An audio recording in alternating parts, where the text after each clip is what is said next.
अस्सलाम वालेकुम जी। Last lectures तक हमने फिक्स्ड एसेट्स के बारे में देखा था, उनकी डेप्रिसिएशन के मेथड्स देखे थे। आज हम बात करेंगे डी रिकॉग्निशन ऑफ एसेट्स की और इंटेंजिबल एसेट्स के बारे में। Basically D recognition of assets ये है कि जब एसेट खत्म हो जाता है, यानी बिल्कुल अपनी यूजफुल लाइफ पूरी कर लेता है और आपके यूज में नहीं रहता, तो आपने उसको अपनी बुक से किस तरह से निकालना है। और डी रिकॉग्निशन से ये भी मुराद है कि आपने अगर अपना एसेट बेच दिया है तो अपनी बुक से किस तरह से निकालना है। तो हम इसको वन बाय वन दोनों चीजों को डिस्कस कर लेते हैं। बेसिकली डी रिकॉग्निशन के अंदर दो चीजें हो सकती हैं। डी रिकॉग्निशन के अंदर फर्दर दो चीजें हो सकती हैं कि एक तो सोल्ड या कंप्लीटेड इट्स लाइफ। इससे ये मुराद नहीं है कि वो जो लाइफ आपने एक्चुअली सेट की थी, कि लेट से आपने 5 साल शुरू में सेट की थी, ये मुराद नहीं है इससे। इससे मुराद ये है कि एक्चुअली ये किसी काम के काबिल ही नहीं रहा, यूजलेस हो गया। कोई मशीनरी ऐसी हो जाती है ना यूजलेस, कि आप कहते हैं यार ये बियॉन्ड रिपेयर है, इसके ऊपर रिपेयर पे इतना खर्चा आ जाना है जितने में नई मशीनरी आ जाएगी, तो आप कहते हैं यार इसको उठा के ना स्क्रैप कर दो। ठीक है। और इसके अंदर दूसरी केस भी हो सकता है किसी फायर वगैरह के डैमेज की वजह से या किसी और चीज की वजह से ये एसेट यूजलेस हो जाए। कोई नेचुरल इवेंट की वजह से डैमेज हो जाए। सोल्ड आप किसी भी स्टेज पे सेल कर सकते हैं एसेट। आपने एक मशीनरी थी वो उठा के बेच दी, आपने नई लेनी थी। ठीक है। इन दोनों सिनेरियोज में अकाउंटिंग ट्रीटमेंट बेसिकली सेम होगा बिल्कुल। इनके अंदर कोई डिफरेंस नहीं है अकाउंटिंग ट्रीटमेंट के अंदर। हम एक एग्जांपल लेके चल लेते हैं दोनों चीजों की। एक एक एग्जांपल देख लेंगे। लेट्स से हमने एक मशीनरी खरीदी थी 5 लाख की। ठीक है। और हमने कहा था जी कि इसकी, बल्कि इसको कर लेते हैं, हमने एक 5,20,000 की मशीनरी खरीदी थी। हमने कहा था कि इसकी रेजिडुअल वैल्यू, आरवी लिखूंगा सिंपली, इसकी आरवी 20,000 रुपये होगी। ठीक है। इसकी आरवी 20,000 रुपये होगी, तो ये इसकी डेप्रिशिएबल वैल्यू आ गई। ठीक है। और इसकी लाइफ हमने कहा जी 5 साल होगी, 5 years। ठीक है। और ये स्ट्रेट लाइन के ऊपर डेप्रिशिएट हो रही है। ठीक है। स्ट्रेट लाइन के ऊपर डेप्रिशिएट हो रही है। तो सबसे पहले तो आपको पता चल जाना चाहिए सिंपल एंड इजी के, पर ईयर डेप्रिसिएशन आपकी कितनी आ गई, ₹1,00,000। ठीक है। अब हम इसको कर लेते हैं कि भाई हमारे पास ये जो है ना, कोई ईयर 3 के एंड पे एक फायर आई जिसने इस मशीनरी को डिस्ट्रॉय कर दिया। Destroyed the machinery, destroyed the machinery. ठीक है। एक फायर आई जिसने इस मशीनरी को डिस्ट्रॉय कर दिया। सबसे पहला काम क्या करना है कि ईयर 3 के ऊपर इसकी बुक वैल्यू निकालनी है। ठीक है। बुक वैल्यू कैसे निकालेंगे, कॉस्ट थी 5,20,000। ठीक है।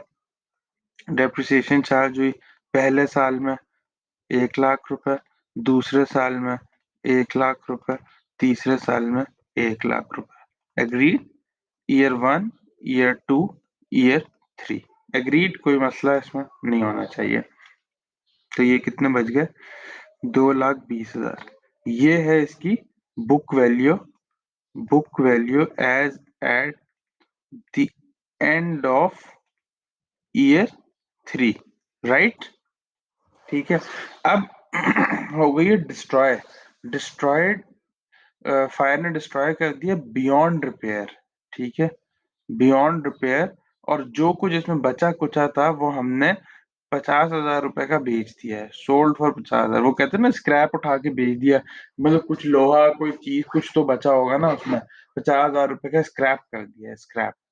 ठीक है। तो अब आपके बुक्स में क्या एंट्रीज होंगी वो हम देख लेते हैं। देखें जी, एसेट आपका सिंपली हो गया है क्रेडिट। 5 लाख रुपए से ये क्रेडिट है। मुझे बताएं कि आपको इस एसेट के ऊपर कोई पैसे मिले हैं? कुछ भी नहीं मिला। और 50,000 की हम अदर ट्रीटमेंट करेंगे। स्क्रैप सेल बेसिकली जो इस तरह से होती है ना, उनको हम एक अदर इनकम के अंदर लेके जाते हैं, ठीक है। यहाँ पे हमें एक्चुअली ये सारा का सारा जलने की वजह से क्या हो गया, जाया। इसकी एक्यूमुलेटेड डेप्रिसिएशन जितनी चार्ज की हुई थी आज तक, वो रिवर्स कर देंगे। कितनी चार्ज की हुई थी? 3 लाख, सॉरी यहाँ 520 है। 3 लाख हमने चार्ज की थी, ये डेबिट करेंगे एंट्री। इन नेट इस एसेट की बुक वैल्यू कितनी बन गई? 2,20,000। अगर इन एंट्रियों का नेट देखें, एक्चुअली ये 2,20,000 का आपको हो गया है नुकसान। तो ये आप करेंगे जी लॉस ऑफ एसेट, एक सॉर्ट ऑफ एक्सपेंस, ये पीएनएल में जाएगा, ठीक है। 2,20,000 से ये डेबिट हो जाएगा। आपने एक लॉस अपना रिकॉर्ड कर लिया है अपनी बुक्स के अंदर। साइमल्टेनियसली एक सेकेंड एंट्री हो जाएगी। आपने 50,000 का स्क्रैप किया, बैंक टू स्क्रैप सेल्स या अदर इनकम इसको कहना है, ठीक है। ये 50,000 से आपका रिकॉर्ड हो जाएगा। ठीक हो गया यहाँ तक बात। अब लेट से कि ये यहाँ पे ईयर 3 पे आके फायर नहीं से खराब नहीं हुआ था, लेट से ये हम कहते हैं कि सेल हो गया था एक्चुअली कोई 2 लाख रुपए का, ठीक है। हम कहते हैं जी 2 लाख रुपए की मशीनरी एक्चुअली सेल हो गई थी ईयर 3 के एंड पे आके, ईयर 3 के एंड पे, ठीक है। तब हम क्या एंट्री रिकॉर्ड करेंगे? ये एंट्री एज इट इज रहेगी। इसके अंदर नहीं, सॉरी सॉरी, ये एंट्री एक्चुअली चेंज हो जाएगी। ये एंट्री के अंदर ही आपका जो है ना चेंज आ जाएगा। यहाँ पे आपका गेन और लॉस का डिफरेंट अमाउंट हो जाएगी ना। सबसे पहले तो आप कहेंगे जी मुझे बैंक में मुझे आए हैं पैसे 2 लाख रुपए, जो मैंने मशीनरी बेची है, ठीक है। इस वाले केस के अंदर, सेल वाले केस के अंदर, ये वाली दोनों एंट्रीज नहीं होंगी। ये वाली जो मैं एंट्री बताने जा रहा हूँ ये रिकॉर्ड होगी, ठीक है जी। बैंक में आपके 2 लाख रुपए आए हैं, आपकी एक्यूमुलेटेड डेप्रिसिएशन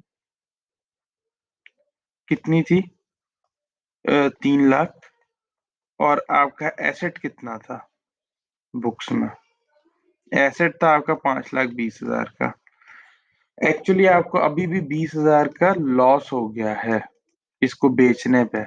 आपने वो भी यहाँ रिकॉर्ड कर लेना, loss on sale of asset, on sale of asset, ठीक है। ये भी पीएनएल का आइटम है, 20,000। ये सिंपली डी रिकग्निशन की एंट्री है, चाहे कुछ भी हो जाए। मतलब आपको एक तो लॉजिक पता होनी चाहिए। जब भी आग लग गई या अपनी बिल्कुल ऐसे स्क्रैप होकर बिका है, तो आपने ये वाला ट्रीटमेंट रिकॉर्ड करना है। जब स्क्रैप हुआ या आग लगी या कुछ इस तरह का मामला हुआ, तो आपने ये वाला ट्रीटमेंट रिकॉर्ड करना है, ठीक है। जब एक्चुअली आपने इसको बीच में कहीं यूज करते करते उठा के बेच दिया, तो आपने ये वाला ट्रीटमेंट रिकॉर्ड करना है। ठीक हो गया? आई होप यहाँ तक आपको चीजें इसमें बिल्कुल क्लियर होंगी।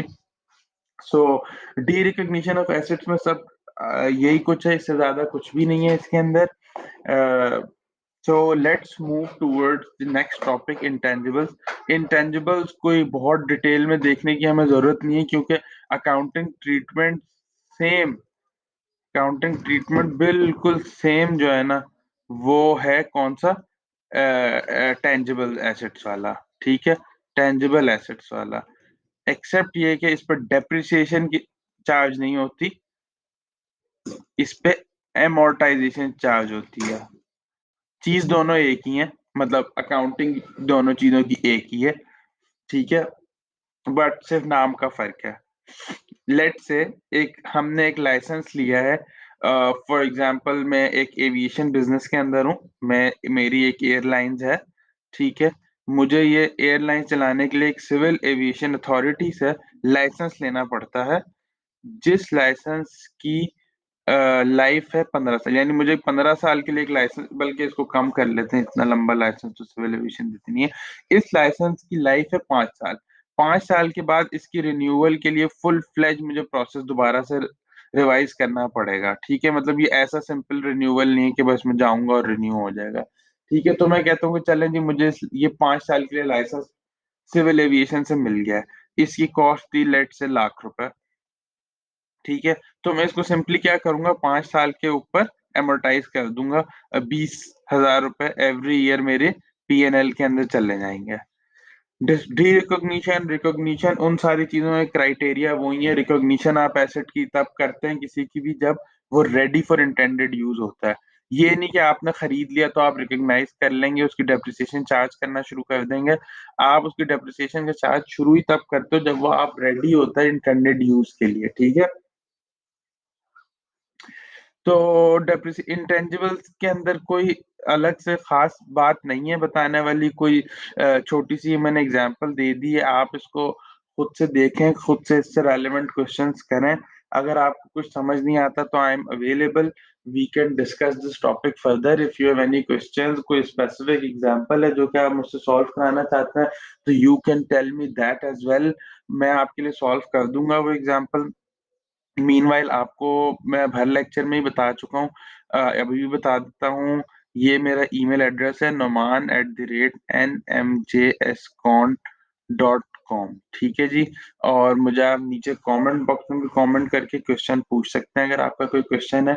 यहाँ पे हमने टेंजिबल एसेट्स कंक्लूड कर लिए हैं। इंशाल्लाह नेक्स्ट लेक्चर के अंदर हम बैड डेट्स के ऊपर बात करेंगे या प्रोविजन फॉर डाउटफुल डेट्स के ऊपर बात करेंगे।